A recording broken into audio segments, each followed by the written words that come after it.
हम एक ऐसी दुनिया में रहते हैं जहां दिखावे और शोर को ही काबिलियत मान लिया जाता है।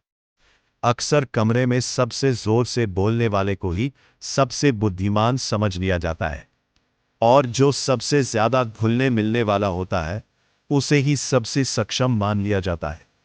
किसी ने सच कहा है कि अकेलापन मायने रखता है, लेकिन कुछ लोगों के लिए यह अकेलापन ही वह हवा है जिसमें वे सांस लेते हैं। अंतर्मुखी इंट्रोवर्ट होने का मतलब लोगों को नजरअंदाज करना नहीं है, बल्कि खुद को उस शांति और ऊर्जा से रिचार्ज करना है जिसकी आपको वास्तव में जरूरत है।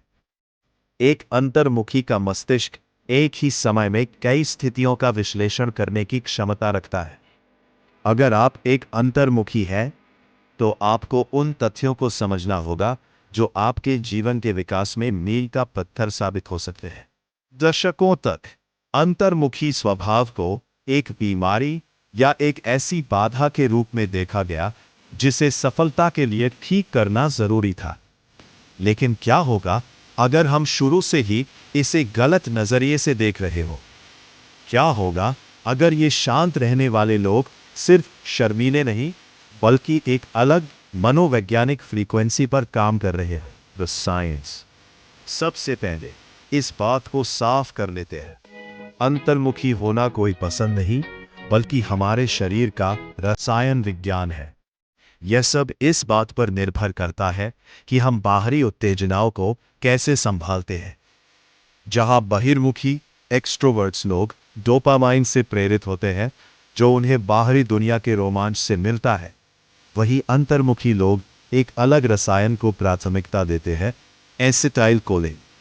ये आपका लॉन्ग ट्रैक मार्ग है। ये शांति, चिंतन और गहरी याददाश्त से जुड़ा है।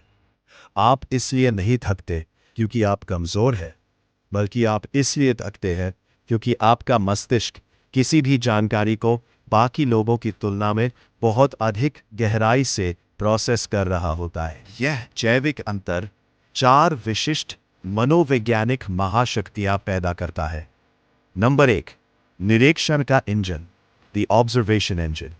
जब दूसरे बोलने में व्यस्त होते हैं, तब आप डेटा इकट्ठा कर रहे होते हैं। आप बातचीत के बीच के अनकहे शब्दों को भी समझ लेते हैं। आप उन पैटर्न्स को पहचान लेते हैं जो अभी तक बने भी नहीं होते। नंबर दो, आंतरिक प्रयोगशाला। आपके पास डीप वर्क करने का एक प्राकृतिक उपहार है। इतिहास की अधिकांश बड़ी सफलताएं किसी शोर शराबे वाले ग्रुप डिस्कशन में नहीं, बल्कि एक शांत कमरे में पैदा हुई है। नंबर तीन, धीमी प्रतिक्रिया वाला नेतृत्व, लो रिएक्टिव लीडरशिप। आप अहंकार से नहीं, बल्कि दूसरों को सुनकर नेतृत्व करते हैं। और अंत में, चुनिंदा भावनात्मक गहराई, सिलेक्टिव इमोशनल डेप्थ।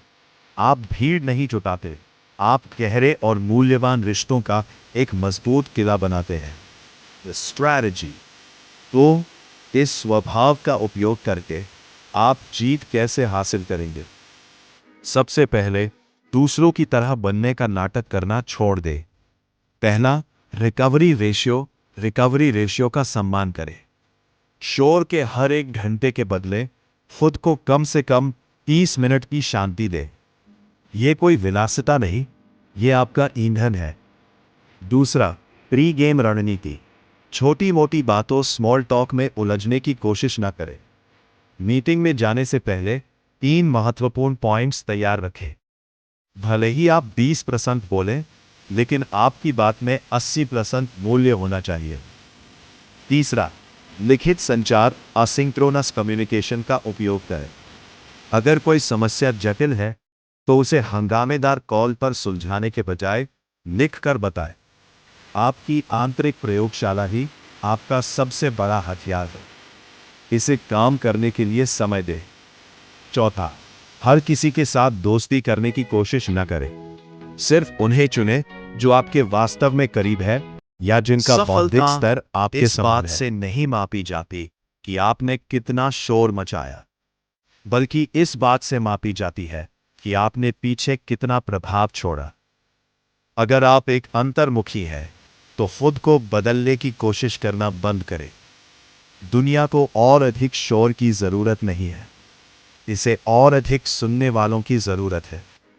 इसे और अधिक सोचने वालों की जरूरत है। अपनी शांति को स्वीकार करें। यह आपके द्वारा किया जा सकने वाला सबसे शक्तिशाली और गूंजने वाला काम है। यदि आपको यह वीडियो पसंद आया हो तो इसे लाइक करें और हमारे चैनल को सब्सक्राइब करना न भूलें।